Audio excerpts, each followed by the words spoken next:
So note down this question.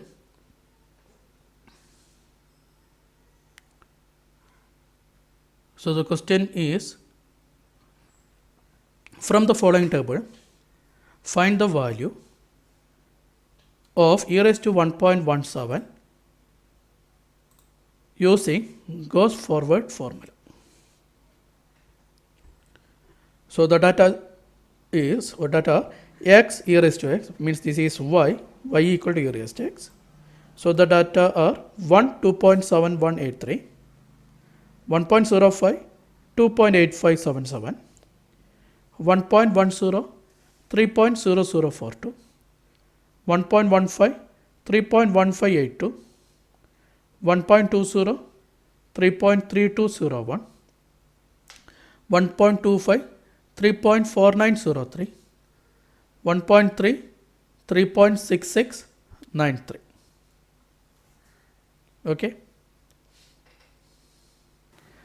1.3 3.6693, and you are asked to extrapolate e raised to 1.17 means you are asked to extrapolate y of 1.17. So please note, if you are drawing a straight line of that x, the starting number is 1,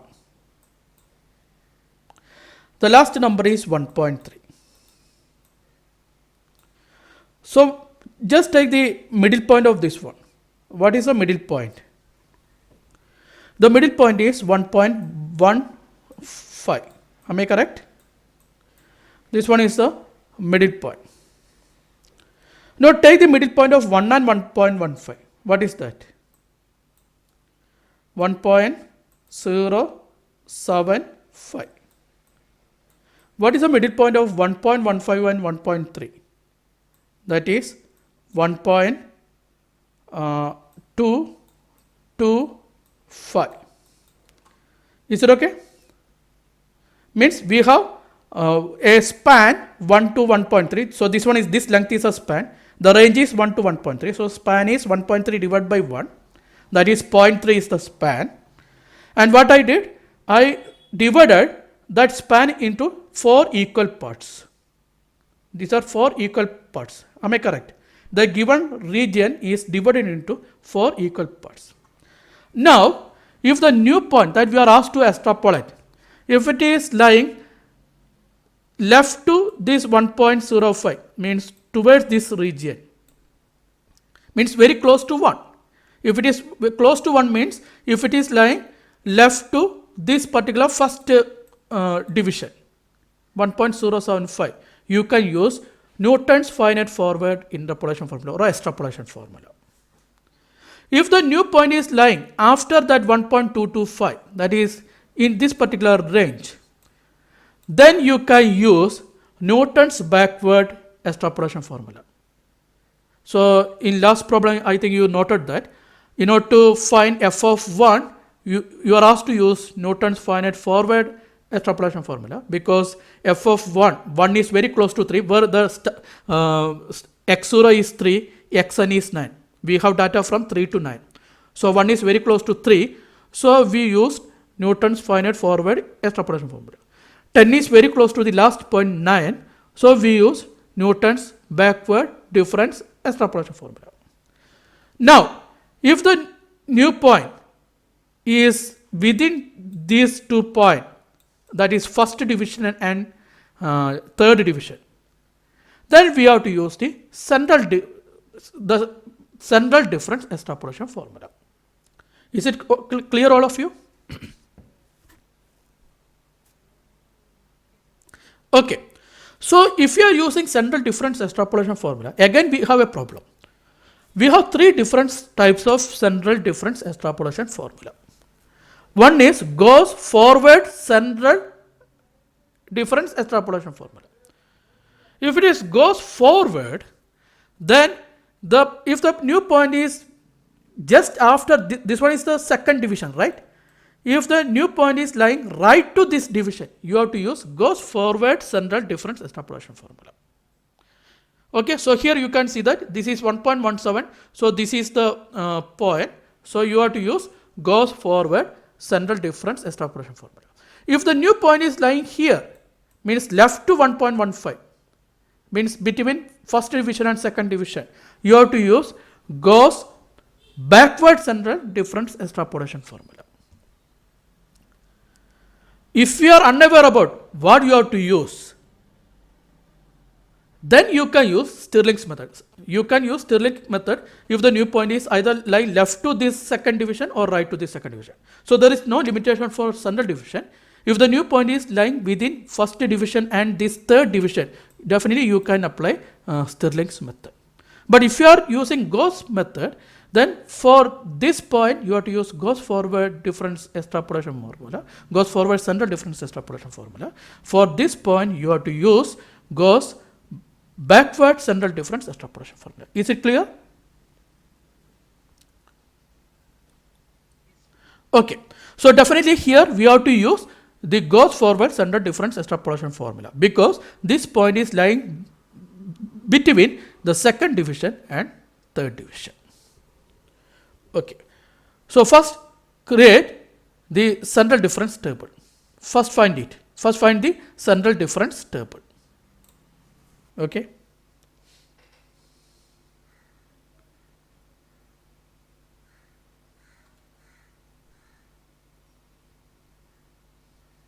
So here first draw the table x, y. So note down these values. So these are the x, y values of the unknown function. So here the function is known actually, e raised to x. So these are the data. So please remember, we are going to use Gauss forward central difference formula. We are using this central difference table. So we have to create the central difference table. Okay. So first create the central difference table. What is the first one? First one is theta y. So as we are creating the central difference table, find the difference. So the first difference is 2.8577 minus 2.7183. So mark here, not against this one, because this is not forward difference interpolation, forward difference table. Not mark here because this is not backward difference data. This is central difference. So mark against the midpoint of these two. So that is here. Similarly, 3.0042 minus 2.8577, that you have to mark here. Okay. So like that we have to proceed. So the theta y data are 2.8577 minus 2.7183. So that is equal to 0.1394. Similarly, 3.0042 minus 2.8577. So that is 0.1465. Then similarly 3.1582 minus 3.0042. So that is 0.1540. Similarly 3.3201 minus 3.1582. So that is 0.1619. 3.4903 minus 3.3201, that is 0.1702. 3.6693 minus 3.4903, so that is 0.1790. Okay. So this is theta column. Now by using this theta column, you have to mark theta square column. So please note, we are finding the central difference. So the difference between these two must be marked here. And the interesting thing is, this one is marked against this data. Alternatively, we have the same location. The row position is same. Similarly, the difference between these two, that is marked here. So alternatively, you can see that this one is against, this one is marked in the same row of 3.0042, right? So the theta square column is this one. You can see that 0.1465 minus 0.1394 is equal to 0.0071. 0.1540 minus 0.1465 is equal to 0.0075. 0.1619 minus 0.1540 is equal to 0.0079. 0.1702 minus 0.1619, so that is 0.0083.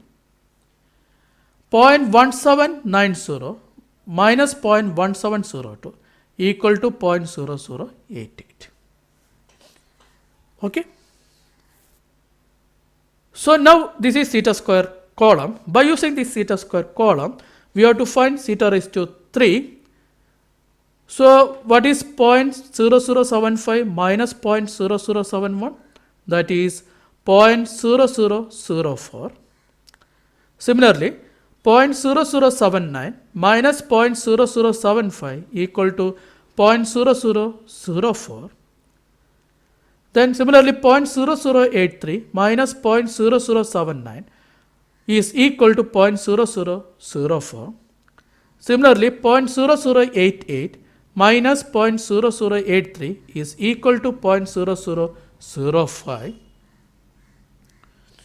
Okay. So this is theta raised to 3 column. So by using this theta raised to 3 column, we have to find theta raised to 4 column. So what is 0.0004 minus 0.0004? That is 0. Similarly 0.0004 minus 0.0004, that is equal to 0. Then 0.0005 minus 0.0004 equal to 0.0001. So this is theta raised to 4 column.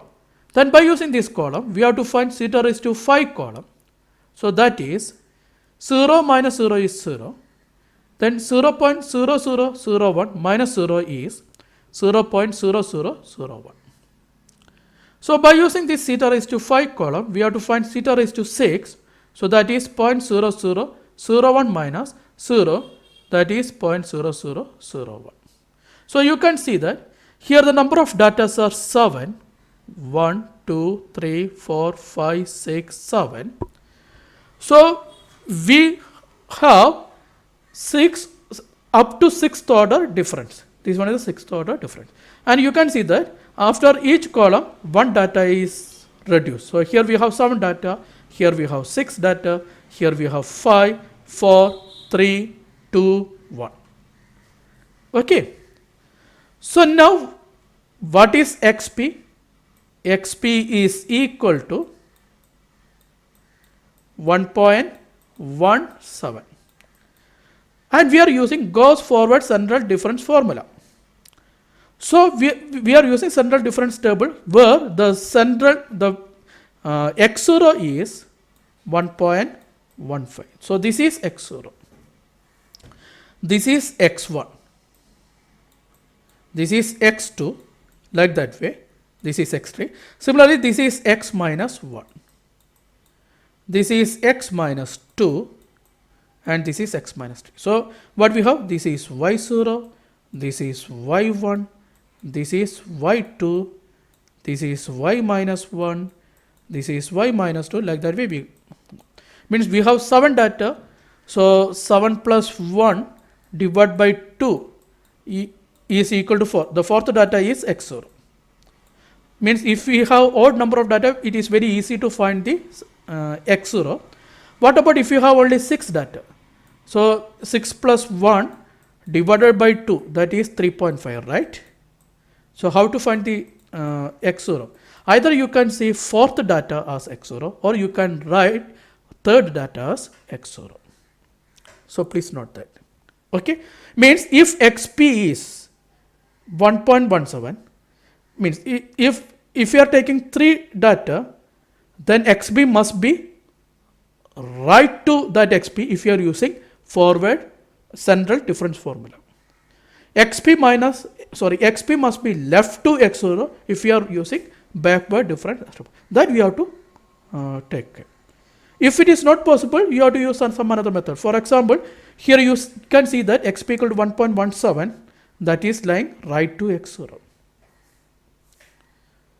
Is it okay? So now I told you this is y0. So what is this one? This one is theta y. This is not y0 because this is y0. This one is shifted by factor 1 by 2. So this is 1 by 2. Theta y 1 by 2. Then this is against y0. So this is theta square y0. Then this is against this one. So this is theta cube y 1 by 2. y1 by 2. Then this is theta raised to 4 y0. This is theta raised to 5 y1 by 2. This is y1 by 2. Then this is theta raised to 6 y0. Okay. So why this is important? Actually, for central extrapolation formula, we need the central data, that is y0, theta square y0, theta raised to 4 y0, theta raised to 6 y0. Also, we need the odd term also, but that odd term is missing. So we have to use the forward term because we are using Gauss forward central difference extrapolation formula. So we have to use this next data also. So we are going to use these data. This is y0, this is theta y1 by 2, this is theta square y0, this is theta cube y1 by 2, this is theta raised to 4 y0, this is theta raised to 5 y1 by 2, this is theta raised to 6 y1 by 2. And if you are going through that Gauss forward central difference extrapolation formula, what is corresponding to, what is the denominator corresponding to theta raised to 6 term? That is 6 factorial. So here itself, what is theta raised to 6 y0 divided by 6 factorial? What is 6 factorial? 6 factorial is 720. So what is 0.0001 divided by 720? That is something around 10 raised to minus 7 range. And we are using 4 significant digits only. If you are using 4 significant digits, you can see that this is 0. This term divided by 6 factorial, that is 0.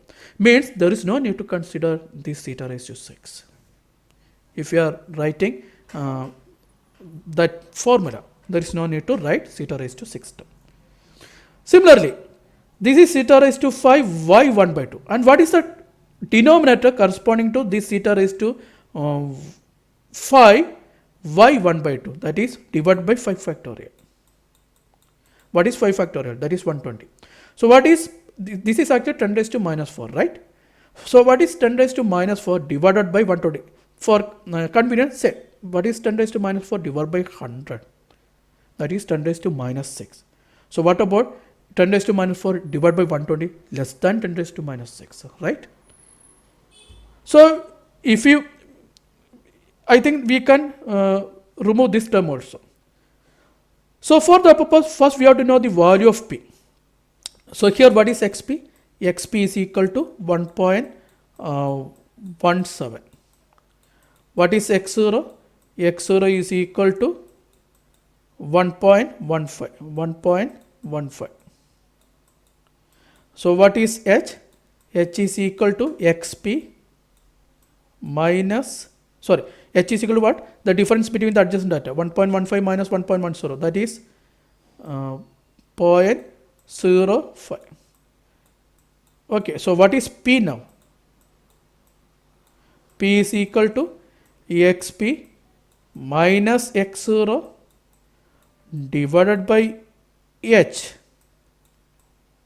So that is equal to xp is 1.17 minus 1.15 divided by h. H is 0.05. So this is 0.4. This is 0.4. So P is small, 0.4.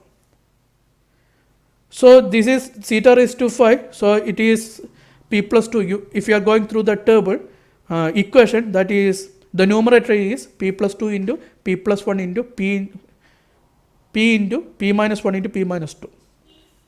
So definitely that product is a small quantity definitely.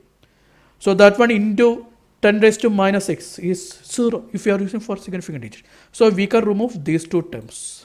There is no need to consider that. What about this? This is already 0. Then there is no need to consider this one. Theta raised to 4, y0 is already 0. So no need to consider this. So we have to use the equation up to theta raised to 3, y1 by 2. Up to this one we have to use. Okay. So please remember, before using the equation, please try to remove the term that is not important for us. Always please try to remove the unnecessary terms. Okay. So here as this one is small, we have to check whether this one is a convenient data or not.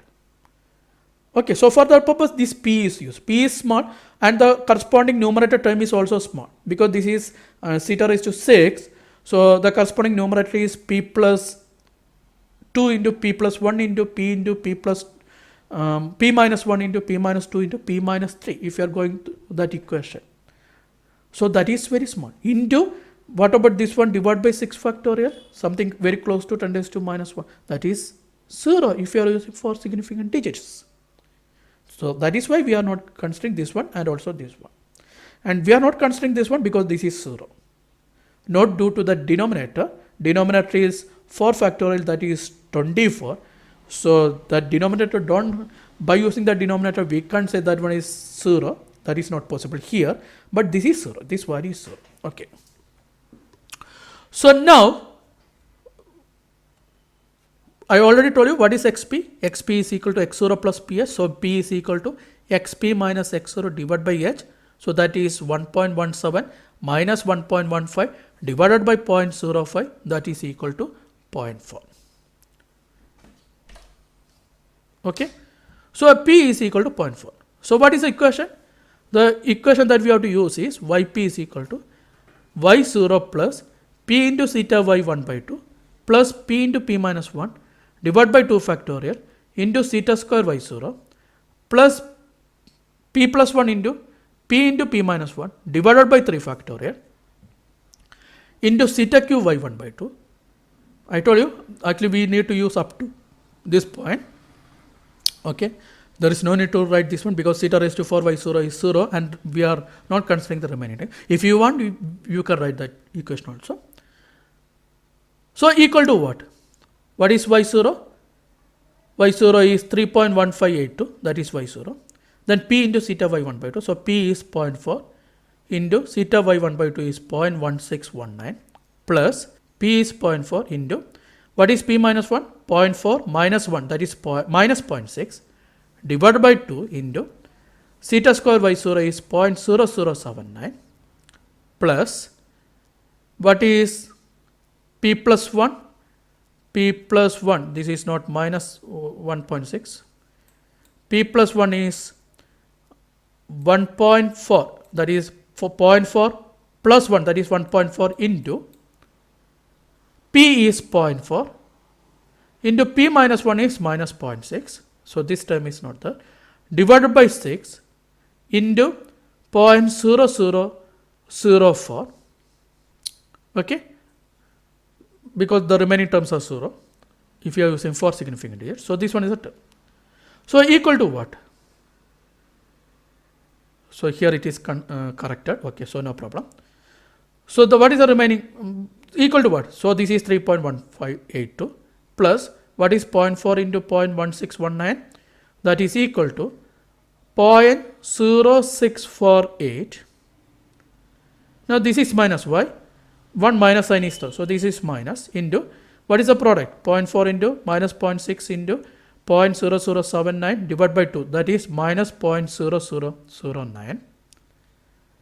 Then this is 0, but still I used minus sign. Why? Actually this one is not 0, this is minus 0.00002 something. Means if you are rounding that one is minus 0 because we are using 4 significant digits. So definitely one negative sign is there. That is why minus sign is used here. There is no significance here, but minus sign is used to show that this is actually a negative value. But that one is rounded to 0. Okay. So what is the sum of these 3 values? That is equal to 3.3221. 3.2221. So this is equal to y of 1.17, that is e raised to 1.17 is 3.2221 by using Gauss forward standard difference extrapolation formula. Okay. What is the actual e raised to 1.17? If you are using calculator, what is e raised to 1.17? That is equal to I think 3.2219 I think. Is it okay? Small difference. One minute, I want to check it. So 3.22199263. So if you are rounding that, this is e raised to 1.17 is equal to, with the fourth significant digit, this is 3.222, if you are rounding that value. So very small difference actually. Okay. So this is Gauss forward standard difference extrapolation formula. So tomorrow we are going to discuss about the Newton's, sorry, I am very sorry. Tomorrow we are going to discuss about Gauss backward standard difference extrapolation formula.